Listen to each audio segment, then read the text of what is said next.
आज हम लोग पढ़ेंगे वैदिक संस्कृति। आज हम लोग वैदिक संस्कृति पढ़ेंगे। तो शुरू करते हैं। इसका पहला क्वेश्चन है पूर्व वैदिक या ऋग वैदिक संस्कृति का काल किसे माना जाता है। पूर्व वैदिक या ऋग वैदिक संस्कृति का काल किसे माना जाता है। तो ये आंसर हो जाएगा 1500 ईसा पूर्व से 1000 ईसा पूर्व तक। 1500 ईसा पूर्व से 1000 ईसा पूर्व तक। तो ये हो जाएगा आपका आंसर नंबर ए। दूसरा क्वेश्चन है उत्तर वैदिक संस्कृति का काल किसे माना जाता है। तो उत्तर वैदिक संस्कृति का जो काल है उसको माना जाता है आपका 1000 से 600 ईसा पूर्व। 1000 से 600 ईसा पूर्व माना जाता है। और ये दोनों मिलकर बनता है यहाँ पे वैदिक संस्कृति, जो 1500 ईसा पूर्व से 600 ईसा पूर्व तक होता है। ठीक है। तीसरा क्वेश्चन है इसमें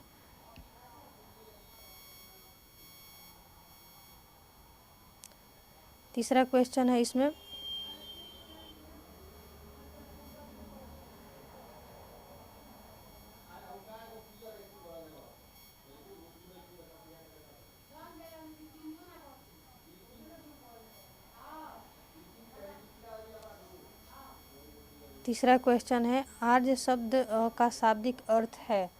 आर्य शब्द जो है उसका शाब्दिक अर्थ क्या होता है। तो आर्य शब्द का शाब्दिक अर्थ जो होता है वो होता है श्रेष्ठ या कुलीन। तो ये हो जाएगा आपका आंसर बी हो जाएगा। आर्य शब्द का जो शाब्दिक अर्थ होता है श्रेष्ठ या कुलीन होता है। ठीक है। चौथा नंबर क्वेश्चन है प्रारंभिक आर्यों के बारे में निम्न कथनों में से कौन सा सही नहीं है। जो प्रारंभिक आर्य होते थे तो उनके बारे में कौन सा कथन यहाँ पे सही नहीं है। तो यहाँ पे आंसर हो जाएगा आपका डी। ये मुख्य नगरों में रहते थे। देखिए आर्य जो थे ये नगर में नहीं रहते थे। और ये जो थे आपको देहात से बिलोंग करते थे। तो आर्य जो है नगरों में नहीं रहते थे और इनका जो मुख्य व्यवसाय होता था ये कृषि होता था। तो आर्य जो है कृषि करते थे। तो आंसर हो जाएगा आपका जो है डी। पांचवा क्वेश्चन है इनमें से किस फसल का ज्ञान वैदिक काल के लोगों को नहीं था। इसमें से कौन सा फसल है जिनको ज्ञान वैदिक काल के जो लोग थे उनको नहीं था। इसमें आपका हो जाएगा तंबाकू का ज्ञान जो है वैदिक काल के लोगों को नहीं था। 6 नंबर क्वेश्चन है उत्तर वैदिक काल में वेद विरोधी और ब्राह्मण विरोधी धार्मिक अध्यापकों को किस नाम से जाना जाता था। इसको फिर से पढ़ते हैं। उत्तर वैदिक काल में वेद विरोधी और ब्राह्मण विरोधी धार्मिक अध्यापकों को किस नाम से जाना जाता था। तो ये आपका हो जाएगा श्रमण। आंसर नंबर हो जाएगा बी, श्रमण नाम से जाना जाता था। 7 नंबर क्वेश्चन है वैदिक गणित का महत्वपूर्ण अंग क्या है। अच्छा, वैदिक गणित का महत्वपूर्ण अंग है क्या। ठीक है। तो इसमें हो जाएगा शुल्ब सूत्र। वैदिक गणित का महत्वपूर्ण अंग है शुल्ब सूत्र। ठीक है। इसके बाद 8 नंबर क्वेश्चन है किस वेद में प्राचीन वैदिक युग की संस्कृति के बारे में सूचना मिलती है। किस वेद में प्राचीन वैदिक युग की संस्कृति के बारे में सूचना मिलती है। तो ये हो जाएगा आपका ऋग्वेद। ठीक है। ऋग्वेद से प्राचीन युग की संस्कृति के बारे में जो है जानकारी मिलती है। 9वां नंबर क्वेश्चन है निम्नलिखित में से उत्तर वैदिक काल में लिखे गए ग्रंथों का सही क्रम कौन सा है। निम्नलिखित में से उत्तर वैदिक काल में लिखे गए ग्रंथों का सही क्रम क्या है। तो इसमें हो जाएगा आपका आंसर ए। पहले वेद आया, उसके बाद ब्राह्मण, उसके बाद आरण्यक और उसके बाद उपनिषद आता है। तो आपका आंसर यहाँ पे ए हो जाएगा। ठीक है। इसके बाद है 10 नंबर क्वेश्चन है कि वेदों की संख्या कितनी है। तो वेदों की संख्या जो है 4 है। वेदों की संख्या कितनी है। तो वेदों की संख्या जो है 4 है। 11 नंबर क्वेश्चन देखते हैं कौन से तीन वेद संयुक्त रूप से त्रयी या वेद त्रयी के नाम से जाना जाता है। या कौन सा 3 वेद जो है त्रयी और वेद त्रयी कहलाते हैं। तो इसमें हो जाएगा आपका ए हो जाएगा ऋग्वेद, यजुर्वेद और सामवेद। ऋग्वेद, यजुर्वेद और सामवेद को वेद त्रयी या त्रयी के नाम से भी जानते हैं। इसके बाद है 12 नंबर क्वेश्चन, भारत के राज चिन्ह में प्रयुक्त होने वाले शब्द सत्यमेव जयते किस उपनिषद से लिया गया है? तो इसका हो जाएगा आंसर ए मुंडकोपनिषद। मुंडक उपनिषद, सत्यमेव जयते को जो है मुंडक उपनिषद से लिया गया है। 13 नंबर क्वेश्चन है, ऋग्वैदिक आर्यों का मुख्य व्यवसाय क्या था? तो जो ऋग्वैदिक आर्यों का जो मुख्य व्यवसाय था वो पशुपालन था। पशुपालन, तो आंसर नंबर आपका बी हो जाएगा। 14 नंबर क्वेश्चन है, भारतीय संगीत का आदि ग्रंथ कहा जाता है? भारतीय संगीत का आदि ग्रंथ किसको कहा जाता है? तो ये हो जाएगा सामवेद। सामवेद को कहा जाता है, आंसर डी। सामवेद में जो है इसमें संगीत का संकलन है। सामवेद में जो है संगीत का संकलन है। संगीत का संकलन है। इसके बाद है आपका 15 नंबर क्वेश्चन, प्रथम विधि निर्माता कौन है? तो प्रथम विधि निर्माता मनु को माना जाता है, तो आंसर हो जाएगा आपका ए। 16 नंबर क्वेश्चन है, कृष्ण भक्ति का प्रथम और प्रधान ग्रंथ कौन सा है? कृष्ण जो है कृष्ण भक्ति का प्रथम और प्रधान ग्रंथ कौन सा है? तो आंसर हो जाएगा आपके बी श्रीमद् भगवत गीता है। 17 का है, ऋग्वेद में संपत्ति का प्रमुख रूप क्या है? ऋग्वेद में संपत्ति का जो है प्रमुख रूप क्या है? तो इसमें गोधन, गोधन जो है ऋग्वेद में संपत्ति का प्रमुख रूप है। 18 नंबर क्वेश्चन है, ऋग्वेद के किस मंडल में शूद्रों का उल्लेख पहली बार मिलता है? ऋग्वेद के किस मंडल में शूद्रों का उल्लेख जो पहली बार मिलता है, शूद्र शब्द का उल्लेख, वो है 10वें मंडल में। तो आंसर हो जाएगा आपका डी।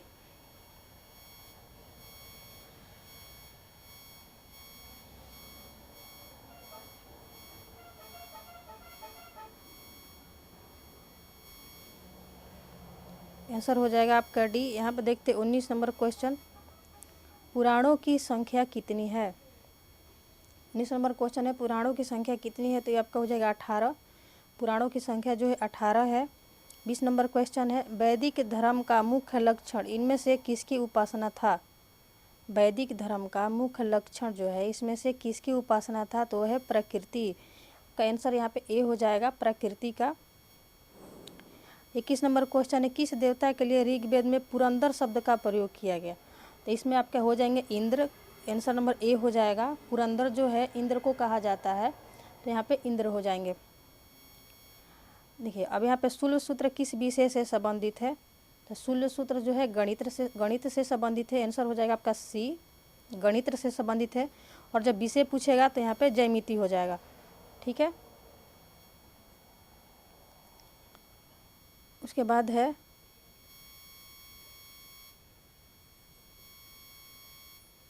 23 नंबर क्वेश्चन है,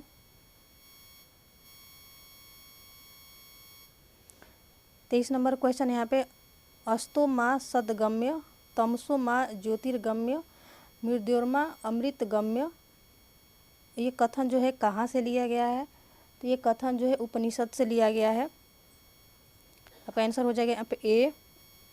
आर्य भारत में बाहर से आए और सर्वप्रथम कहाँ बसे थे? मतलब सर्वप्रथम कहाँ बसे थे आर्य? तो आर्य जो है सर्वप्रथम पंजाब क्षेत्र में बसे थे। आर्य भारत में बाहर से आए और सर्वप्रथम कहाँ बसे थे? तो ये पंजाब में बसे थे। 25 नंबर क्वेश्चन जो है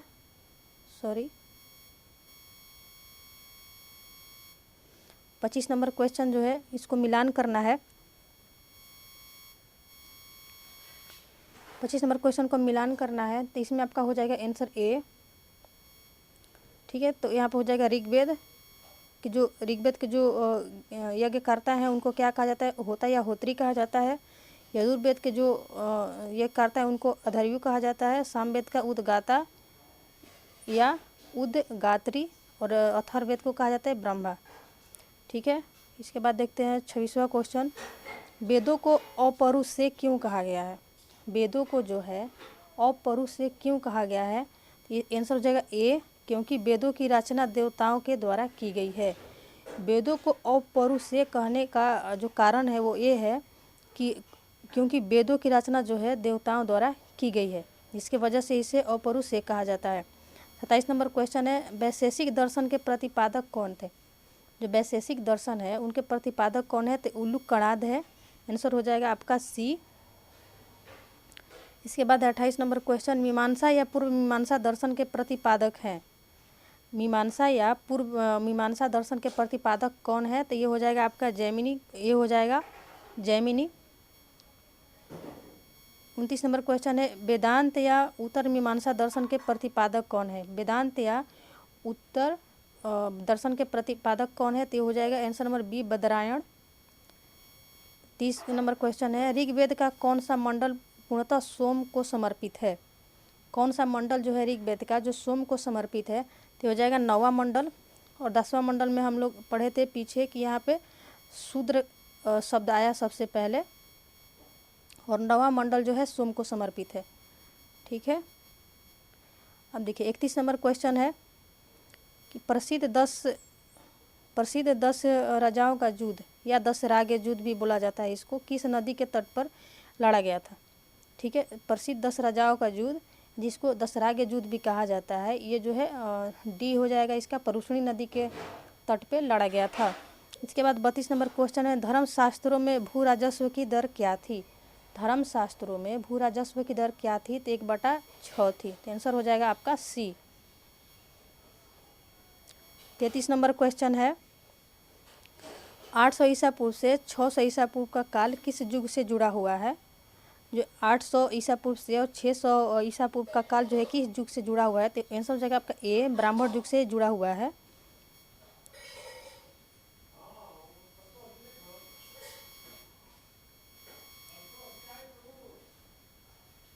इसके बाद है 34 नंबर क्वेश्चन, किस काल में अछूत की अवधारणा स्पष्ट रूप से उदित हुई है?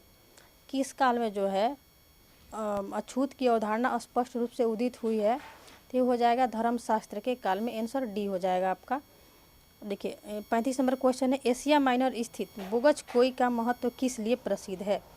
एशिया जो है, एशिया माइनर स्थित बोगज कोई का महत्व किस लिए है?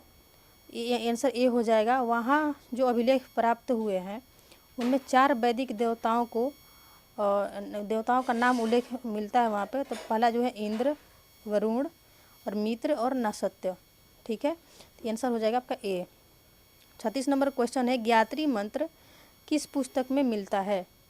ज्ञात्री मंत्र देवी सावित्री को संबोधित है। पूछेगा ज्ञात्री मंत्र जो है किस देवी को समर्पित है? तो ये हो जाएगा सावित्री को।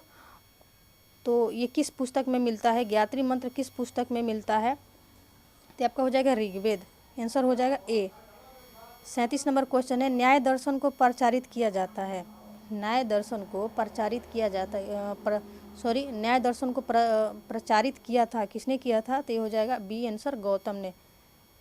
38 नंबर क्वेश्चन है, प्राचीन भारत में निष्क से जाने जाते थे। निष्क क्या होता था? जो प्राचीन भारत है उसमें निष्क क्या होता था? तो जो निष्क होते था वो स्वर्ण आभूषण होता था। स्वर्ण आभूषण को क्या बोला जाता था? निष्क बोला जाता था। इसके बाद 39 नंबर क्वेश्चन है, योग दर्शन के प्रतिपादक कौन है? तो योग दर्शन के प्रतिपादक आपको हो जाएंगे ए, पतंजलि। 40 नंबर क्वेश्चन है, उपनिषद पुस्तकें हैं। उपनिषद जो है पुस्तकें हैं, दर्शन पर पुस्तकें होते हैं। 40 नंबर क्वेश्चन है, आपको मिलान करना है। इसमें आपका आंसर हो जाएगा 41 नंबर क्वेश्चन है, तो 41 का आंसर हो जाएगा ए। इसमें मिलान करते हैं। ए का चौथा है ऋग्वेद। ऋग्वेद में क्या मिलता है? तो स्रोत मिलते हैं और प्रार्थनाएं मिलती हैं। बी का देखेंगे तो बी का दूसरा है, बी का जो है दूसरा है। यजुर्वेद में क्या होता है? स्रोत और कर्मकांड की जानकारी मिलती है। सामवेद में तो संगीत का मिलती है। ठीक है, बच गया अथर्ववेद। तो अथर्ववेद में तंत्र, मंत्र और वशीकरण का जो है वर्णन किया गया है। ठीक है, तो इसका आंसर हो जाएगा ए। 42 नंबर क्वेश्चन है, आरंभिक वैदिक साहित्य में सर्वाधिक वर्णित नदी कौन है? मतलब वैदिक साहित्य में जो है कौन सी नदी है जिसका सबसे ज़्यादा वर्णन किया गया है? तो हो जाएगी सिंधु। आंसर हो जाएगा ए, सिंधु हो जाएगा। 43 नंबर क्वेश्चन है, उपनिषद काल के राजा अश्वपति शासक थे। जो उपनिषद काल के राजा थे अश्वपति, वो कहाँ के शासक थे? तो वो जो होंगे ये केकय वंश के शासक थे, केकय के। तो ये आपका आंसर हो जाएगा यहाँ पे बी। 44 नंबर क्वेश्चन है, अध्यात्म ज्ञान के विषय में नचिकेता और यम का संवाद किस उपनिषद से प्राप्त होता है? अध्यात्म ज्ञान के विषय में नचिकेता और यम का संवाद किस उपनिषद से प्राप्त होता है? तो ये आपका हो जाएगा कंठोपनिषद। नचिकेता और यम का जो संवाद है वो कंठोपनिषद से प्राप्त होता है। तो आंसर हो जाएगा सी। 45 नंबर क्वेश्चन है, वैदिक नदी कुंभा या कुंभा को काबुल भी बोलते हैं, कुंभा का स्थान जो है कहाँ निर्धारित होना चाहिए? वैदिक नदी जो है कुंभा है का स्थान कहाँ पे निर्धारित होना चाहिए? तो ये जो कुंभा नदी है ये अफगानिस्तान की नदी है। तो ये हो जाएगा आपका आंसर ए, अफगानिस्तान हो जाएगा। 46 नंबर क्वेश्चन है, कपिल मुनि द्वारा प्रतिपादित दार्शनिक प्रणाली है। कपिल मुनि द्वारा प्रतिपादित दार्शनिक प्रणाली जो है वो सांख्य दर्शन है। ये हो गया आपका। 47 नंबर क्वेश्चन है, भारत के किस स्थल की खुदाई से लौह धातु के प्रचलन के प्राचीनतम प्रमाण मिले हैं? तो ये हो जाएगा आंसर आपका बी हो जाएगा, अंतरजीखेड़ा से मिला हुआ है। ये हो जाएगा आपका अंतरजीखेड़ा से प्राप्त हुआ है। इसके बाद देखते हैं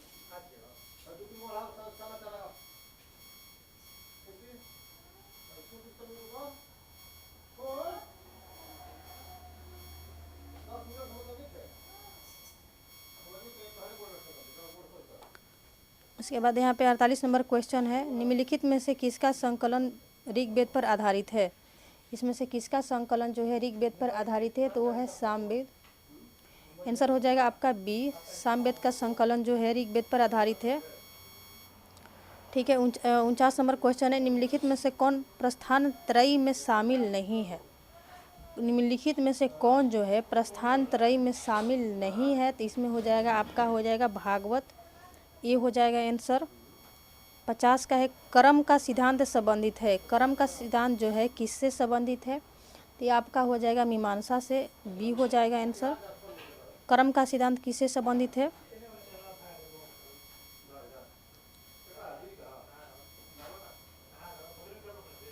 कर्म का सिद्धांत किससे संबंधित है? तो ये हो जाएगा आपका मीमांसा से। 51 नंबर क्वेश्चन है, इसमें मिलान करना है आपको। इसका आंसर हो जाएगा ए। देखते हैं, आंसर हो जाएगा ए। ऋग्वेद में क्या मिलता है? औषधियों से, अथर्ववेद में क्या मिलता है? औषधियों से संबंधित। फिर उसके बाद है बी का पहला है ऋग्वेद में ईश्वर महिमा। यजुर्वेद में क्या मिलता है आपको? तो यजुर्वेद में किसका वर्णन है? तो सी का हो जाएगा दूसरा, बलिदान विधि। और सामवेद में तो संगीत। ठीक है, तो इसका आंसर हो जाएगा ए। 52 का जो है चरक संहिता नामक पुस्तक किस विषय से संबंधित है? चरक संहिता जो है नामक पुस्तक किस विषय से संबंधित है? तो चरक संहिता जो चिकित्सा से संबंधित है। आंसर हो जाएगा आपका सी। आंसर आपका सी हो जाएगा यहाँ पे। 53 का हो जाएगा, यज्ञ संबंधी विधि विधानों का पता चलता है। तो यज्ञ संबंधी जो है विधि विधानों का पता कहाँ से चलता है? तो हो जाएगा आपका यजुर्वेद से। ठीक है, आंसर हो जाएगा आपका डी। 54 का है, वैदिक सभा जुगिन सभा क्या होती थी? जो वैदिक युग में सभा होता था वो सभा क्या होता था? तो ये सभा जो मंत्री परिषद थी। जो वैदिक युग में सभा थी वो एक मंत्री परिषद थी। तो आंसर हो जाएगा आपका सी। 55 नंबर क्वेश्चन है, वैदिक युग में प्रचलित लोकप्रिय शासन प्रणाली थी। वैदिक युग में प्रचलित लोकप्रिय शासन प्रणाली क्या थी? तो यह है गणतंत्र। आंसर हो जाएगा आपका सी। 56 हो जाएगा, सबसे प्राचीन वेद कौन सा है? तो सबसे प्राचीन वेद हो जाएगा ऋग्वेद।